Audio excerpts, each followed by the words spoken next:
Welcome to another edition of Inside the War Room. Ryan Ray here, as always. And today's a guest that comes back. I haven't talked to this gentleman since way back on the Global Energy Leaders podcast days, which is many, many moons ago now. 5 years, I think it's been. But anyways, we've been chatting on Twitter and wanted to get him on the podcast. This is Dr. Paul Sullivan, who is at Johns Hopkins and the National War University. Defense University. Defense University. Yes, I knew there was something about combat in there. Dr. Sullivan, it's been a long time. How are you doing today? Oh, okay. Yep. That's my 22nd year at the National Defense University, and I will be retiring at the end of this month to do some other things. Oh, well, congratulations. Yes. Big plans for the future, or are you going to try to take it a little bit easier? I don't know how to take it easy. I'm just changing what I'm doing. 22 years is time to move on. It was a great run. Great place to be at.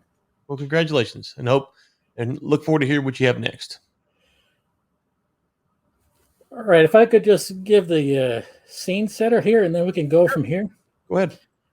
The energy transition needs to be just, and it needs to have reasonable economic and social disruptions for it to be acceptable to the public and many governments and businesses.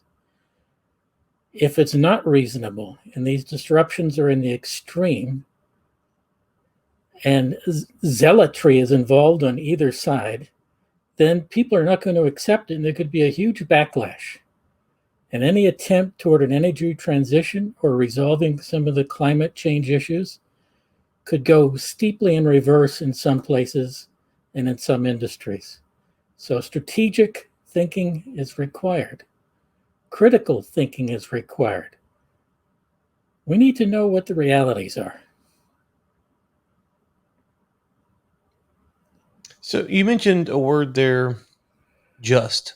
Yes. Very interesting concept because, first off, from a geopolitical standpoint, that connotation is going to differ depending on where you're at in the world. So, for instance, I was on a call the other day with some sub-Saharan African nations, and at the end, it was myself and another panelist, and at the end, one of the people from, I don't know which country it was, but one of the sub-Saharan nations come on and said, hey, talking to other panelists, I believe, you're kind of against oil and gas. We are just now getting started in the oil and gas business.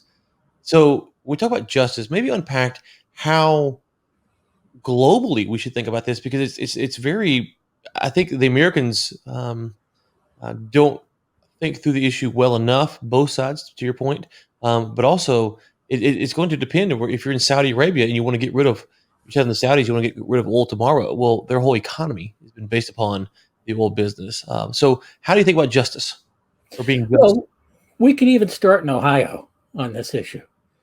And people in Canada, coal miners losing their jobs. And then some of the extreme environmentalists saying, who cares? They worked in an evil industry.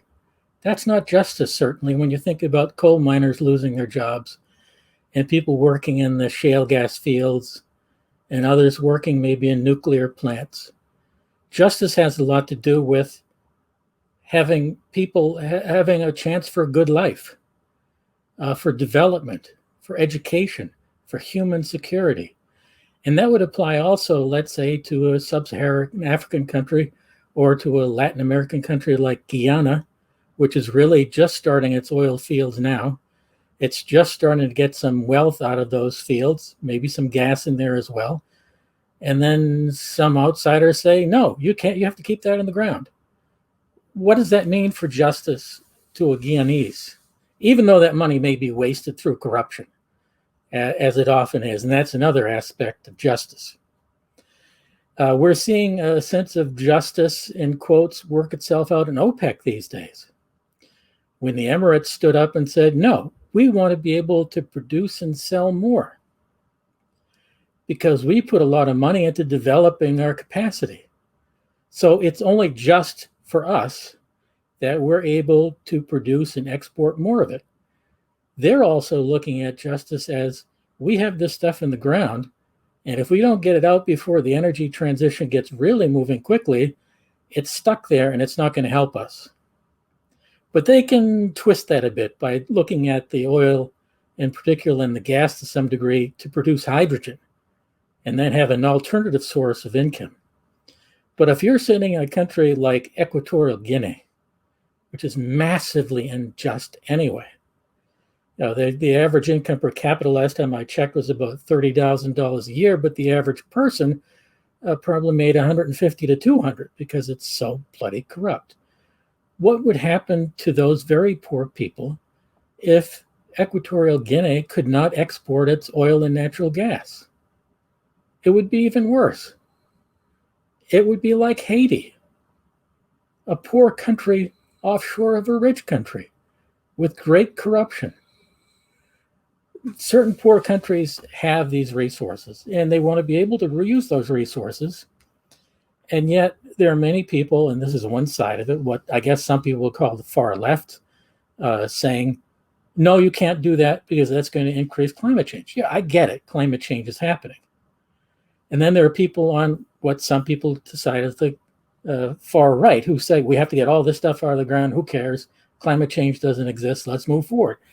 Justice is in the eye of the beholder, but there are certain basic aspects of this. And the number one is human security and human betterment, and whether people think they're having a decent life. I was just listening to the Gallup report on how many people in the world think they have a good life. Sad. Absolutely sad. How many people think they have a great job? Very few. You're talking 280 million people think they have a great job. And we have, 7 billion people in the world? 5 billion people who are adults? 280 million think they have a good job? When an energy transition happens, people need these good jobs. They need human security. They need a good life. Well, okay, so you did a great job of touching on a lot of varieties, and then you have the people. Let's just to take it even a little bit, maybe one more ring to add in, is people who are benefiting from fossil fuels. And I pointed this out on a previous podcast. Life expectancy in some areas, infant mortality rates that have dropped, and so that's a historic result of the use of fossil fuels. And it doesn't mean that it has to continue, but it does need to be part of the consideration moving forward. There is, as we move to a better standard of living and to continue the standard of living, we do have to stop and realize at least how we got here. And it feels like the conversation is too much is how we got here was a bad thing. And it's like, well, okay, I'm not so sure I agree with that because the standard of living, generally speaking, is at the all-time high. Now, there are pockets of the world where it's bad, but that's a result of fossil fuel. So how do you balance that with people who are benefiting in ways that they couldn't have benefited 30, 40, 60 years ago? You start saying, well, we want to push the transition a little bit faster than maybe it's ready to happen. Well, partly it's benefiting from using fuels like oil, gas, and coal. It's taking a look at India. Coal was a big part of the development of India. Now they're looking at solar and to some extent wind. They've had nuclear and also developing hydro, which is problematic. There's a justice issue there, looking at the water from the ice melt in the Himalayas. But yes, if you take a look at the United States, about 80% of our fuel use is fossil fuels. How did we get here? We got here from invention, from education, from improvement of our health system, improvement of infrastructure. But could we have done any of this without oil, gas, and coal? If we went back in time, we didn't have the technologies for solar and wind. We really didn't have nuclear technology to be used for peaceful purposes until the 1950s. And actually, that's underused. We didn't know how to use geothermal just yet. These technologies are becoming more feasible, more economic, more probable. But can they replace the oil and gas and still give that good life, still give the human security? Okay, so you mentioned climate change. Let's for a second just put a hypothetical number for the sake of conversation and said, 2080. Just kind of put it out there far enough where it's not tomorrow, but it's out there by 2080. It seems that if you want to say that climate change is imminent and it's real and it's a threat, even if you put it out to the 2080 number, China has to stop doing what it's doing for anyone to matter. So how do you handle being just by saying, okay, well, we're all going to raise our cost of living, but despite that, China might not adapt, and therefore we're going to become poorer. We might have to move inland if you want to, if you believe those models, and China's going to do what it does. So how do you think about justice in those terms? Well, then you have that justice of trade off for the quality of life of Chinese, for example. But the Chinese see this coming on them, and they have huge costs to extreme weather and climate change from desertification, from the decline in their freshwater resources, from the denudation of croplands, all kinds of problems they're facing because of temperature change and the energy water food nexus within China. They can see this coming.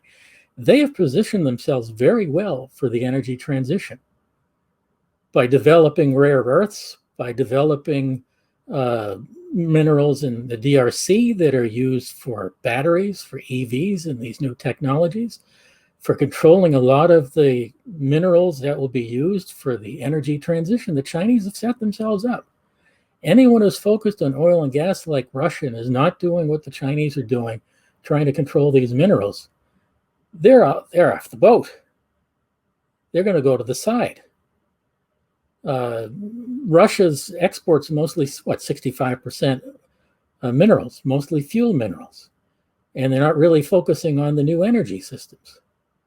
They're going to lose political power. Actually, the Russian economy itself is about 1/9 ours in purchasing power parity terms. A small economy compared to the Chinese and the United States. And they're not really a developing economy. They're a de-developing economy, and they're not really well diversified.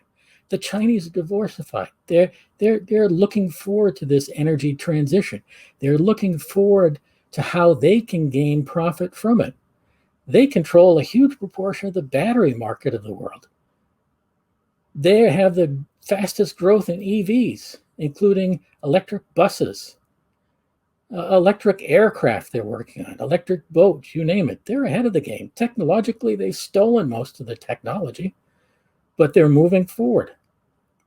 There's a huge competition for the energy transition going on, and the Chinese have something going for them we don't have. Excuse me for putting it this way, they have a dictatorship. When the 150 people in charge of the Communist Party say we're going to do it, the 2,500 people under them say to the next 1.5 million people, the next 15 million people, the next 1.5 billion people, this is what we're doing, and everyone salutes and moves forward, or they get thrown in jail. Right. Here we have a debate and a dysfunction in our Congress for federal policy, and states are the ones that are going to make the changes happening. And even there's dysfunction and dispute and debate about where the United States is going. I am not in favor of dictatorship. I am in favor of democracy. I like living in a democracy. I like the idea I can go on this program and criticize senators and congressmen and presidents and so forth, and I'm not going to end up in a gulag. This is a great thing about the United States. That's the real freedom here. It's not the freedom to lie about data. It's the freedom to argue things and actually the freedom to be wrong and be corrected. Yeah, it's interesting. Let's go back to Russia for half a second there, because I think I have. I don't know if you'd agree with this statement fully, but I generally think that the West, that's predominantly the U.S. as well, what I'm referring to, their their fear and the fear mongering around Russia to me is a little bit um, outdated. I don't even understand anymore. To your point about their economy, I don't see them as a threat militarily. I don't think they want to engage in any kind of armed combat with any nation of any real size. The proxy war model that we saw during the Cold War kind of made sense for them, and is as far as you will see moving forward. But to your point about their economy and where it's heading, it's becoming dependent, it seems like, potentially on the Chinese, and maybe even on the Middle East a little bit. What are your thoughts on that? Well, definitely. That's one of the reasons why they joined OPEC. because they're kind of piggybacking off OPEC's power to keep their oil prices high. And they're definitely working with the Chinese on many things. The Chinese are way ahead of them technologically in most industries. But what they're working with in the Chinese are ways to zing us. They'll do something in Eastern Europe, and the Chinese will do something in the South China Sea. And we're looking at the map and saying, okay, now what do we do? Divide and conquer. The Chinese military is far more powerful than the Russian one. The Chinese economy is far more powerful than the Russian one. And the Russians and the Chinese claim to be, well, the Russians less so, claim to be communist. Please give me a break. One of the most capitalist countries on the planet is China. And Russia is a mafiocracy, a kleptocracy. It is not a communist country. This is not a worker's paradise. This is a worker's disaster.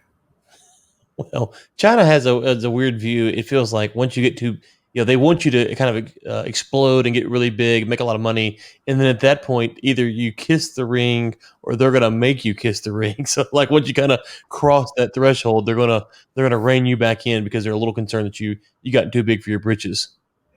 No, but Deng Xiaoping started the whole thing back in the early 80s, making a better mousetrap, and then opening up your backyard gardens and starting to privatize the smaller public companies, and then saying it's not bad to be rich.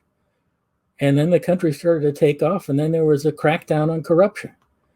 The Communist Party in China wants to be in charge of everything, pretty much. Doesn't want things going off the wire. If they do, they're afraid of the country going off the wire. We're talking 250 million casually unemployed people just kind of roaming the country. Of course they want to keep an eye on them. One of their biggest concerns is their economy is going to slow down, and we're not talking about 250 million. We're talking about a lot more than that. Mm-hmm. And another worry of theirs is kind of associated with this is the one-child policy, which they just, quote, got rid of, which historically and theoretically cannot be done quickly. People hold on to the one-child policy in their heads because they don't want 2 and 3 children. They want that one child. But with a one-child policy, what do you have? Parents for many families, grandparents who will only have one child that they take care of. Mm-hmm. Do they want that child to go to war? Mm-hmm. That's a big question for the Chinese. Will they send the prince and others, and that's the way they're treated, to war to get killed? That's a big issue. And a lot of the stuff of going out, excuse me if I ramble on about the 9-dash line and all this other stuff, go ahead, is they have to keep on looking at outside threats to get their people focused on the outside, not the inside, because of the people saw how miserable their lives are. They're overworked in a place like Shenzhen. It's a city area that I teach about every single year in my industrial analysis course. The growth of Shenzhen, the miracle of Shenzhen. What about the life of the typical person in Shenzhen? Mm-hmm. Working 18, 20 hours a day and then living in a hovel or even in a cage. Give me a break. I'm glad you said that because I keep trying to pound this point home, which is it doesn't work the same for each country that I'll name off, but generally speaking, the more authority that you see at the top, the more control and the more fear mongering for the outside threats you will see. So you take like North Korea, they're going to fire off a Scud missile into this ocean and thump their chest because they have to protect the people from America, even though America has basically zero interest of ever invading North Korea again, barring them firing at us first. You look at China with India or with the Australians or whatever, they're protecting their people. They have to have an external threat that demands you need the CCP to protect you. Now, I'm not saying, to be clear, that the Chinese want a liberalized democracy, but I am saying that the CCP has to have these threats to make sure that the people are keenly aware that in their mind they are needed. Otherwise, you get to start asking questions. And that's the one thing that these regimes don't want is questions, to your point earlier about freedom of speech. But also, for many years, the Chinese government was very successful in absorbing the ultra poor, the people of deep poverty, to Mm-hmm. become semi poor, to become lower middle class, to become middle class, and some even upper middle class. And that kept the peace. And then the export drive started to slow down. The economy started to slow down. If you're someone who holds the responsibility to make sure that economy is going forward, you're going to actually pay the price if it stops doing that. And that's part of the explanation for the BRI, also, the Belt Road Initiative. All that extensive labor that is now not working in China. And every year there's the equivalent of a new New York City born in China. Mm-hmm. What do you do with all these people? Well, you send them to Africa, you send them to the Middle East, you send them to Latin America to build roads, to build nuclear power plants, to build gold stations, generating stations, to build the presidential palace. I don't know how many countries I've been to see a placard saying thank you to the People's Republic of China on the presidential palace. Mm-hmm. But that has a lot to do with China's outwardly reaching now with investment. First of all, to make some hard cash and other cash from other countries to expand its leverage and also to vent surplus labor. Uh, Well, but the other thing, and I haven't heard anybody comment on this to this degree, but if you look at the demographics, eventually they're going to have a yeah. labor shortfall. But the problem they have with that is their immigration policy doesn't allow for massive amount of people to come in. I wonder how much of this putting their labor force in other countries is in hopes that maybe the men will go out and marry and bring back a wife, because if they don't do something, they're going to have a huge imbalance in the population between the men and the women, and then obviously a labor shortfall here in the next 20, 30 years. Well, sadly, there's already an imbalance between men and women, and Right. there are stories behind that I'd rather not repeat because they're disturbing, some of them, but that's not all of the story. And also, when Chinese go abroad, my sense is they don't really intermarry into the local communities as much as, let's say, the Americans and the British did. Okay. I'm an example of that. I went outward into the Middle East and I married a woman from the Middle East. A lot of Americans did that.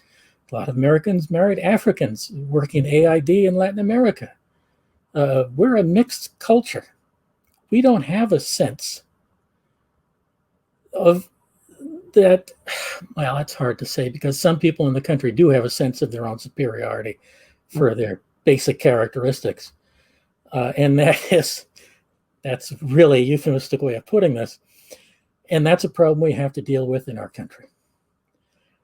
But in China, overseas, they may have an even more difficult time with that. Mm-hmm.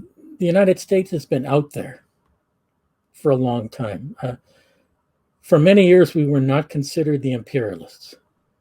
And then we became them. And that was probably one of our biggest mistakes. Once we started sending the troops in and getting ourselves stuck into certain parts of the world, when people started thinking about us, they think about the military and democracy by the gun. When they think of the Chinese, they think of business. They really don't think of Chinese troops landing in Iraq.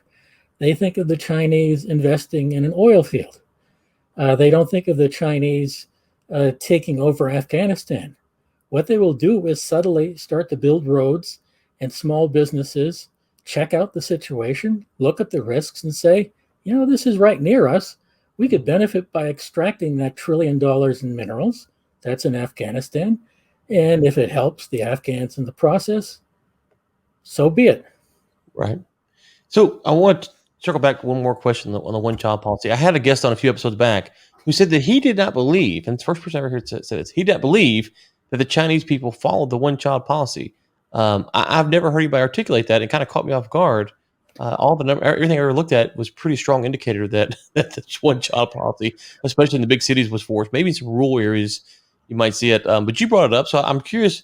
Have you? Uh, What's your thoughts on the one-child policy? I've never heard anybody articulate that it's a fiction of the West. If you I hate to say it like that, but No, that's it's not a fiction of the West for certain groups of Chinese. okay. But for, let's say, those from Inner Mongolia, the last time I was in China, our guide was a woman from Inner Mongolia who had 4 brothers and sisters. And I asked her, Sure. what's this all about? And she said, it doesn't apply to our community. Right. There were very strict rules for certain communities in China until recently. And those rules included getting a piece of paper that said you could live near your job and actually have a job. And if you broke the rules, you get fined. Maybe before you go further, maybe distinguish the people of Mongolia, how they differ from what we would consider maybe normal, a normal Han Chinese. Well, it's a different ethnic group. They're both Chinese. They're both educated in the Chinese system. China itself is mostly made up of Han Chinese, but there are specific minority groups, some of whom think they feel comfortable belonging with the center, and others that do not, such as those from Tibet or the Uyghurs, the Muslims in the Northwest, and Urumqi. Considering the way they're treated, well, that's a real problem. And actually, not to go too much off the wire here, that's a real problem for the solar industry too, because a lot of the solar panels made in China are made in that part of China by allegedly forced labor. Yeah, episode 11 of the podcast, if you want to hear about the war on the Uyghurs, we had on Sean Roberts. So if people want to go check that out, they can kind of hear an in-depth perspective on that. But yeah, the Mongolian people, they have a lot of ethnic things that they fight for as well. They want to speak their own language, they have their own customs, and so it's a much smaller percentage of the population. I think the Han makes it like 90% of the population. Does that sound about right? It's a little bit more. A little bit more. Okay. These other groups would be less than 10% collectively. So if you say they have 3-4 brothers and sisters, okay, still that's still by and large a one child policy. But anyways, let's talk about you mentioned a minute ago how China has positioned itself for the energy transition, and you talked about the EVs. That will put an immense amount of pressure on their grid as they continue to move. They raise their standard of living, and if more people go onto the EV, their grid is going to be under more demand. And just was it early this year, late last year, they were not taking coal from Australia because they were mad at the Australians, and they had brownouts across the country. You said they position themselves, and I understood you mean, but they can't act like that and want to move towards EVs because those two things won't go hand in hand very long. Well, they dominate wind power and wind power technology and wind power exports and solar power and solar panel exports and the technologies of these. These technologies were developed in the United States, Germany, and Japan. And somehow, hint, hint, the dominance moved to China. And that's why we have CFIUS and FIRMA and all of these other laws. So there wouldn't be less adversarial capital purchases or borrowing of technologies. China has been extraordinarily successful in many ways. Let's get realistic. When I first started looking at China, when I was in college in the 1970s, it was dreadfully poor, just getting out of the so-called Cultural Revolution and the Great Leap Forward, which was actually the Great Leap Backwards. I don't know why we call it why do we still allow it to be called that? I've never understood that. Because it's what it has been called for years. It's kind of inertial. It's kind of like the keyboard that has QWERTY. Why is it there? It's not because that's the way we learn how to type. No, but China had an amazing amount of poverty, dreadful poverty. I remember being told by my mom, finish your breakfast, there are poor Chinese. Yes. Yeah, same thing. Yeah. In these days, the thing is, finish your breakfast, or the Chinese will eat it for you. It's, no, they're highly competitive, have excellent education systems built from essentially mediocre Mandarin education systems from many decades ago. I visited the equivalent of their MIT and Harvard in Beijing, astonishing universities. They are creating engineers with MAs and PhDs and very highly skilled people, much more than we are every single year. The competition isn't just in minerals and in technology, but for the creation of the new technologies, of the patents, of the trademarks, of the copyrights. And if you take a look at patenting from China from, let's say, the 1970s, when I first started looking at it, it was almost non-existent in world patent data. Now they're either number 2 or number 3. If you take a look at the World Intellectual Property Organization patent statistics, it's been astonishingly successful. But they've paid a price. They've paid a social price. Mm-hmm. They paid a cultural price. They paid an environmental price. And also, they've paid a price where they have to reach out into the world in order to stabilize what's happening back at home. They have some of the best economists in the world working in their financial system. They're trying to figure out a way of making the yuan internationally totally convertible. They're starting a digital yuan. This may challenge the dollar sometime in the next few decades, not tomorrow, I'll tell you that right now. The dollar is a huge proportion of all trade, huge proportion of all foreign exchange. The Chinese currency is fairly small. But again, they have some brilliant people. And you get real focused when someone from the Communist Party leadership walks into your office as a professor in the top university and says, figure it out. If a senator walked into my office and said, figure it out, I said, that's nice, let's talk about it. Yeah, exactly. I wouldn't be fearful Right. of what's going on. But there are also many Chinese, hundreds of millions of Chinese, who came up from dreadful poverty, and that developed their sense of loyalty to the state. But loyalty in any state has its limits. If you feel like your life stinks or it's stagnant, they have to keep on moving forward. They have to keep on reaching out. One of the reasons, for example, nuclear power exports are starting to develop even faster from China, well, number one, leverage. You export a nuclear power plant to any country as a Chinese power producer, you have 80 to 100 years of political leverage and economic leverage in that country. You are giving them, the host country, a huge amount of their electricity. Some of them could be as much as 25%. The Russians are doing the same thing. The Russians and the Chinese are number 1 and number 2 in nuclear power exports. What about us? We're asleep at the switch, and our nuclear industry is moribund.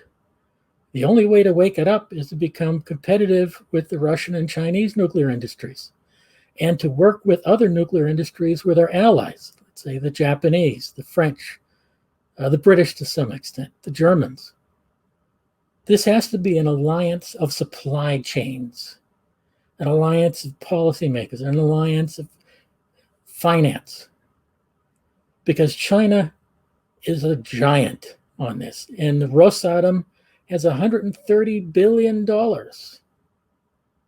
in a war chest to export nuclear power plants to various countries. We have OPIC, and it's difficult to get anything through in certain circumstances. They have a full court press, to use a basketball analogy, with everyone from various organizations from the Chinese and the Russian governments landing in a sub-Saharan Africa, North African country, Middle East country, whatnot. Our nuclear power plants are this. We'll help with the finance. We'll help with the education. We'll help with the infrastructure. What do you think, guys? And then the question is, well, what about the Americans? And we're not even in the game. So, okay, so I agree that that's the threat that they pose. But let me ask you this: my general read on, we'll take the motivations for why the U.S. has done it. You touched on the reserve currency, which is a huge motivating factor. There's others, but the U.S., if you go read this, like a Michael Pillsbury 100-year marathon, that to me summarizes U.S. foreign policy, which is the enemy of my enemy is my friend. Like we have played that game over and over and over again. It feels like the enemy of my enemy is my friend, and that's more or less some of the reasons, according to him, we engaged the Chinese against the Russians was we thought they would be friendly. In the Middle East, you talk about Afghanistan or Iran or whatever, we're trying to play all these games and trying to get these people to work with us and put pressure on those people. And the Chinese are just like, hey, let's do business. Now, I agree that the Chinese strategy, first off, is far more effective than our strategy is. And the advantage of that they have is that they're not trying to get into the morality game, influence things. But here's where I think the Chinese could be in trouble. So the U.S. foreign policy, I'm not a big fan of kind of how we've done stuff. I think the Chinese are better. However, when you talk to people in Africa, I can't speak to the Middle East, but talk to people in Africa, they are very displeased with how a lot of these contracts actually get executed on the ground with the Chinese. Yeah. And so it wouldn't surprise me that the Chinese model is a step better than the U.S., but ultimately it will fail more spectacularly because sub-Saharan Africa, in my opinion, has almost to the point now where they're really at this. They're going to say we've had enough. They've had enough of their own corruption. They've had enough of external corruption. There is because you can't hide it anymore. For so long, we were kind of in our silos. That's no longer the case. I don't know if the Chinese, the way they've done some of these deals in sub-Saharan Africa, and some have been good, if they can continue to push that kind of stuff in sub-Saharan Africa. I don't know about the Middle East. I'm curious your thoughts, and not eventually see it blow up in their face where people are like, you know what, we're not going to do this anymore. It's the same stuff, a different model. What are your thoughts? Well, it depends on how they adjust. Early on in the 1960s, they supported many of the leftist Marxist regimes in sub-Saharan Africa, and they built railway lines that were not built to extract materials like what the British and the French and, well, the Belgians, they were god awful. And the Democratic Republic of Congo with Leopold and so forth. Talk about the worst forms. So they were seen as the anti-imperialists. Now that they are in Africa, some of the countries are seeing that they signed contracts that said that a certain proportion of the local population would be working on those roads and railroads, and they're not seeing it. And sometimes these roads are breaking down, the bridges are cracking, and all kinds of other things are happening. And the coal generating stations are subcritical, to put it mildly. The Chinese could adjust to that. They could fix this. But the question is, where is the money coming from anyone else? And that's what the question is for many people in sub-Saharan Africa. Okay, Where's America? Where's America in all of this? The Chinese are coming in and they're saying we're going to build roads and electricity generation stations. We're not going to have arguments about climate change. We're not going to have arguments about what is imperial and what is not. We're just going to build it, and your folks are going to start moving forward. This is where the Chinese, I think, not to cut you off, but this is where the Chinese have a huge advantage. And Americans, if you don't work internationally, maybe you're not aware of some of this stuff. But I don't know all the Chinese laws per se. But you can go to jail as an American for doing something in a foreign country that has nothing to do with the U.S. Okay, and so it's robbery laws essentially. Now, how those are executed and who they're prosecuted is one thing, but let's make no bones about it. If you want to do business in some of these remote villages, some of these remote parts of emerging markets around the world, buying a goat or slipping a 20 or whatever it might be, the custom in that area, that's standard practice. And so if the U.S. government really puts the fear of God into people that you're going to be prosecuted and you're a small business, well, you're not going to go over there and try to work because the risk is too high. That's one thing. And then you can't afford to understand potentially the local content laws in the nation you're working in. So right now I'm talking to a lot of Western African nations and I'm always encouraging them, hey, aim small, miss small. So you have these big, grandiose goals of 400-page reports of all this stuff you need to do. What's hard to attract, the smaller guy from the U.S. to come and work with you. But they actually have a lot to offer. But there's problems on the U.S. side. You got the tax code. You got these bribery laws. On your side, you have to work out as well. China has been able to bridge that gap a lot easier. And I suppose it's from They don't have the anti-bribery laws. They probably made their tax code a lot better. Their banking's probably a little bit easier to get. What's your read on that? Well, you hit a nerve. The Foreign Corrupt Practices Act, I think, with regard to the morality of business, is a good thing. Yeah. But the French actually incorporate, quote, bribes, which are not called that, into expenses. Many other companies from other countries do the same thing. The Chinese law with regard to this is not even near the US law. If you are a US citizen working overseas, you still have to file your taxes.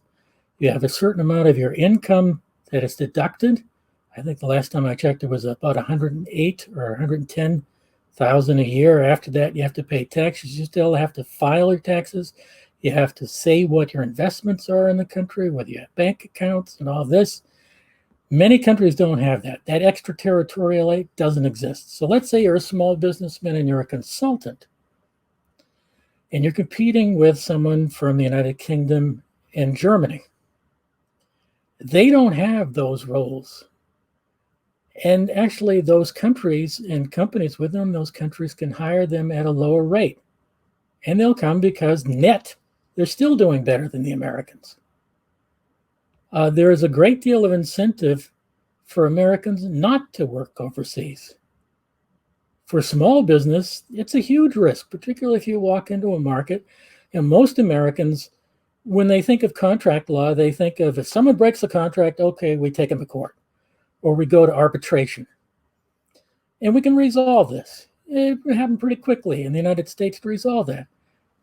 In many countries that I've lived in, you could be in, quote, arbitration in the court system for 3 generations and it won't be settled. Things are getting better in many countries, and also in this country, there is some fairness in the courts, but it's not totally fair. If regular folks started to go up against billion-dollar law firms, they'd be toast. There is no fairness in justice, getting back to that term justice. But at least here you can have some say.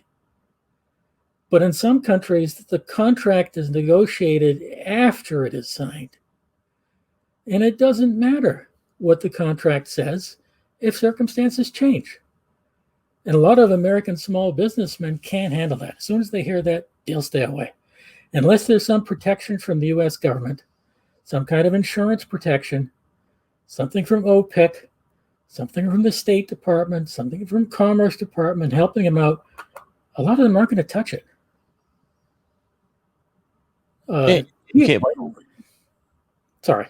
I say you can't blame them because they don't have the. I mean, we were looking at a deal for South Africa to bring in some products, some steel products, and just dealing with the Department of Commerce and all that stuff, and having to get an international attorney to make sure we weren't anti-dumping violations, and then to find out that within 5 years they could come back and change their mind and investigate that maybe we were in anti-dumping because they don't actually tell you.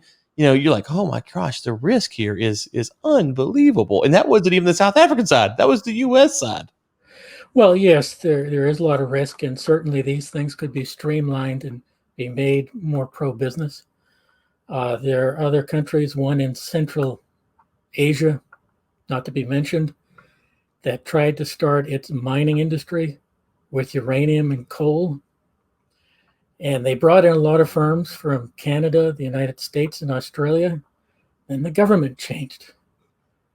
And the next government said, wait a minute, we're not getting enough tax revenues from these big foreign companies. We're going to change the tax laws. Right. These companies went under. And these were not small companies. Yes, there is a lot of risk, but there is a lot that governments can do to protect their people overseas. A lot of this, looking at the Middle East and North Africa, has to do with wasta connections or kusa. You know, zucchini, when you grow zucchini in the backyard, it takes over everything. Zucchini is wasta connected to connected wasta all over the place.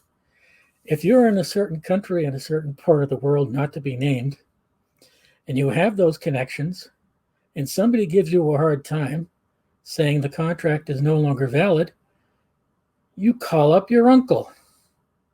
Your uncle calls up his friend, who calls up a general, who calls up the president. Problem solved. And it's all informal. It's not within legal frameworks. And if you're a poor, relatively weak, small American business person, you don't even know that's happening. You don't know the informal networks. You have this in Africa too. Try doing work in Nigeria. Try doing work in Sudan, or even in Tanzania or Kenya. You'll have similar things. That's not to say don't do it. Get involved with due diligence. Get a good partner on the other side who can protect you, who has the wasta, who has the connections. That's why a lot of these countries say you can't go into business without having a partner from this country. In a way, for many small business people, they're doing them a favor if this partner is an okay person. And there have been successful small business people in the Gulf, in the UAE, Saudi Arabia, and Egypt, and elsewhere, Morocco. They have been successful. But it's not like in the United States. You cannot think like an American when you're doing business overseas. You do that, you won't last a year. Yeah. Okay. So I know we're getting close to time. Let's circle back around to where we started, which is energy transition, justice. We covered a lot of ground here, and I enjoyed it. It was really good. So how do we frame, or how would you like to frame, maybe a better way to put it,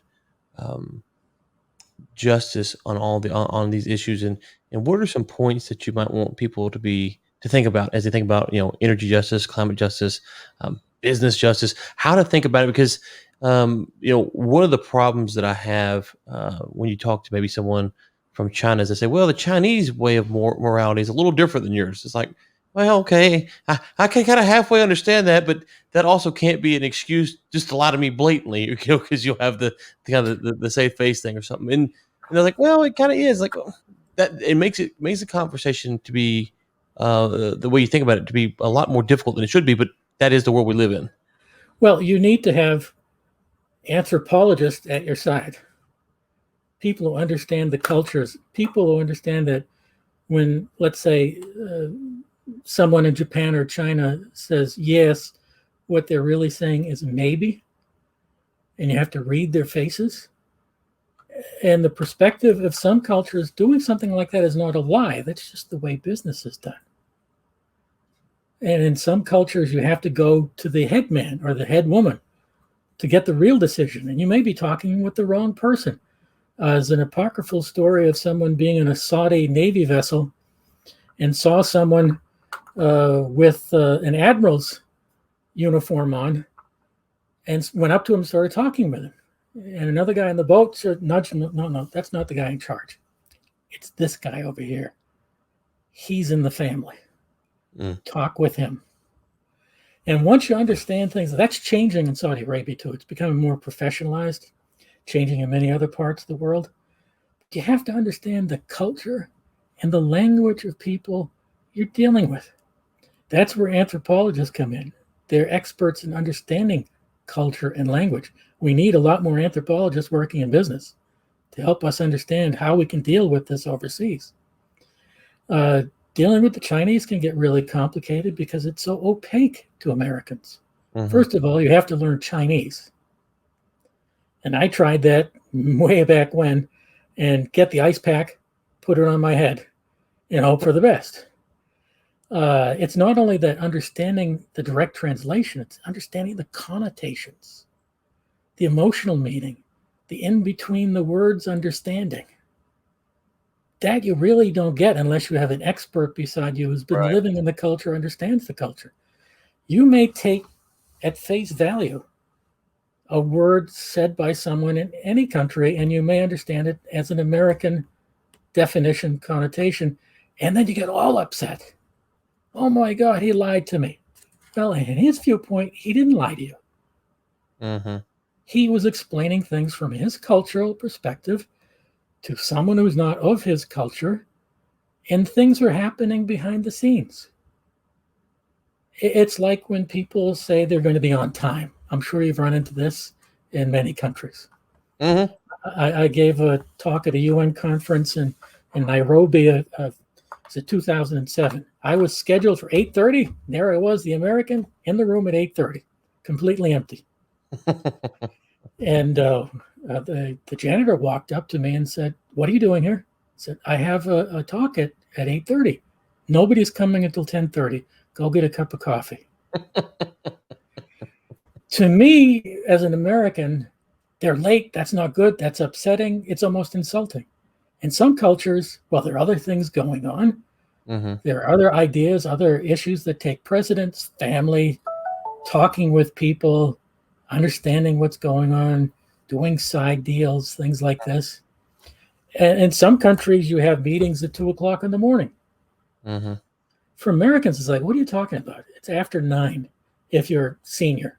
It's after 5 if you're a floor worker. In some countries, you get a call at 11 p.m.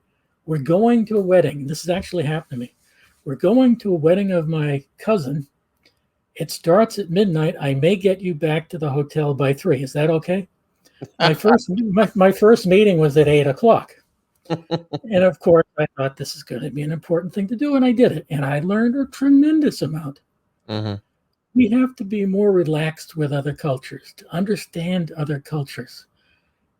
Americans often, particularly Americans who haven't traveled a lot, think everyone has to be like me or I just don't like it.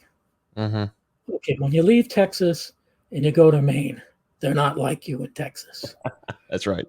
You go to West Hollywood from Dallas, this is a different world. Mm-hmm. This is a totally different world. Mm-hmm. Now, let's say you're a Texas oil man back in the 1950s, 60s. No, let's make early 70s. And you're given a chance to get a huge oil field in Libya. This actually happened. What did Armand Hammond do? He learned some Arabic phrases on the flight to Libya, which included many stops because we're talking about the late 60s, early 70s. Right. And had the contract written up in the dialect of Libya. Had cultural people with him at the time. Guess who got the deal? He got it because it's a sign of respect. Mm-hmm. It's the same thing when dealing with the Chinese. If you walk into a discussion with the Chinese and you're immediately defensive, you immediately think this is the competition. They're going to burn me. You will lose. And they will twist you around in circles. They're very good at that, actually. A lot of PLA generals are business people. Many Chinese wear many hats and have many names. In the Arab world, people have different names. They come by, let's say, Abu Muhammad, where his name might be something totally different in his business. That's not lying. It's just that's what he's called by different communities in his culture. And this is a leap that Americans have to make if we're going to compete with countries like the Chinese. We can't say my product is good, my company is efficient, my workers are great, take the contract. Mm-hmm. No, it may entail many nights drinking mint tea until 3 a.m, talking about Islam and history. And I've done this with some people in West Africa, in Northwest Africa. And then you'll start talking the talk with you once they feel comfortable with it. There's a lot more human stuff. For Americans, it's more, this is a contractual arrangement.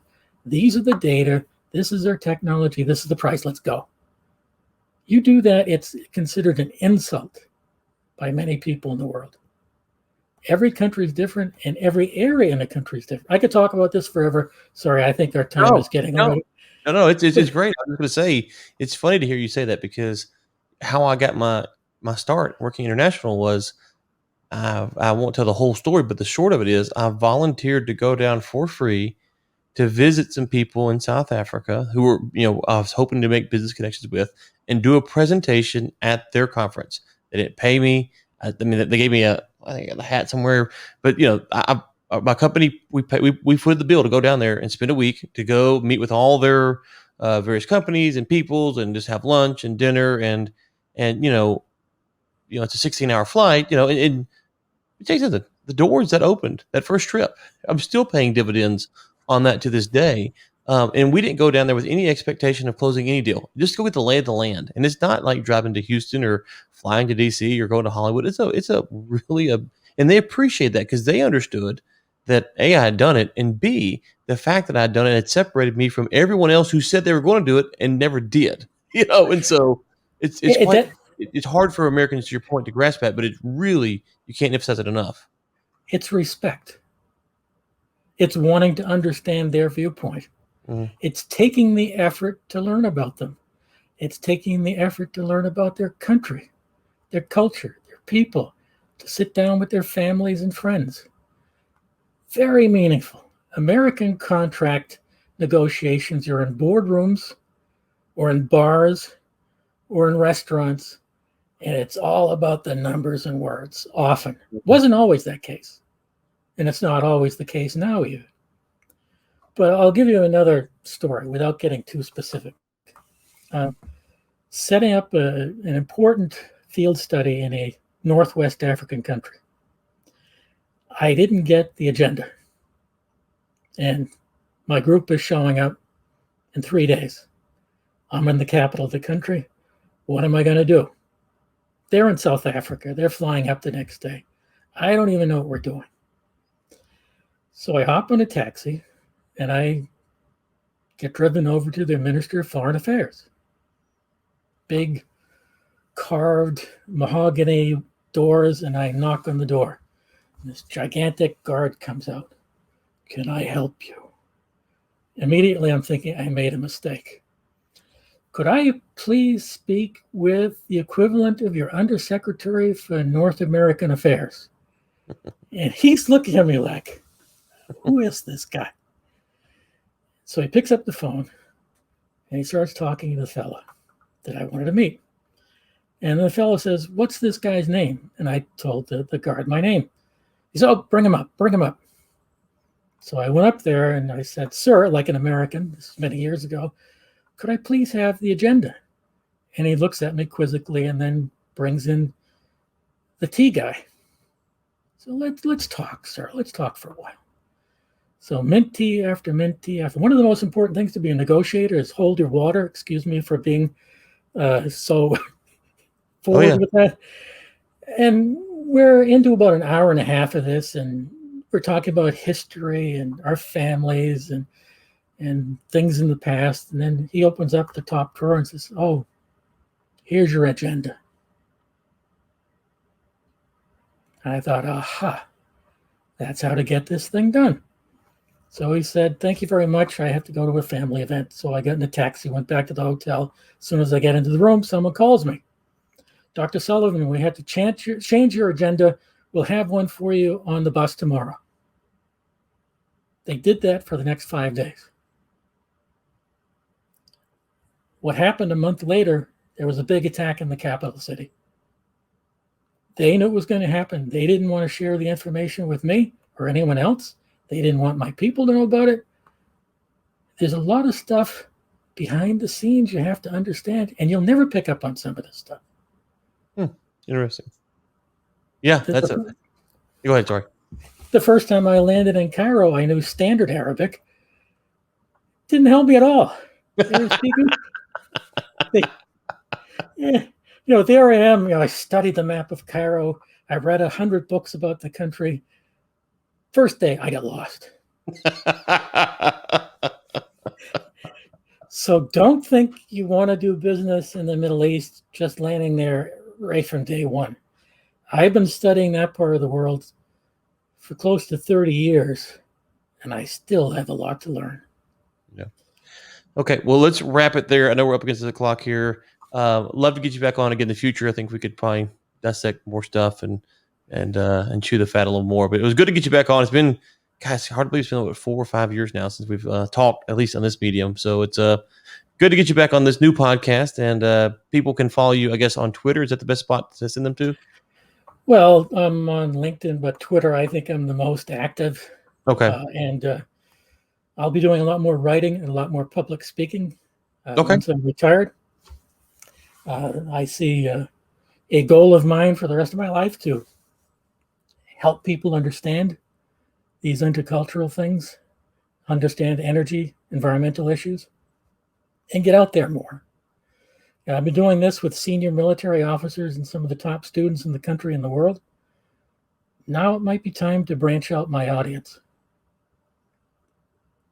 So anyway, thank you, Ryan. And we'll talk. All right, very good. And look forward to hearing what's next for you. And you said, I think, next month too. So we'll be following along. We'll link to your Twitter profile, which is Dr. P.J. Sullivan. We'll link to that in the show notes so people can go follow you there. For everyone, thank you so much for tuning in, and we'll talk to you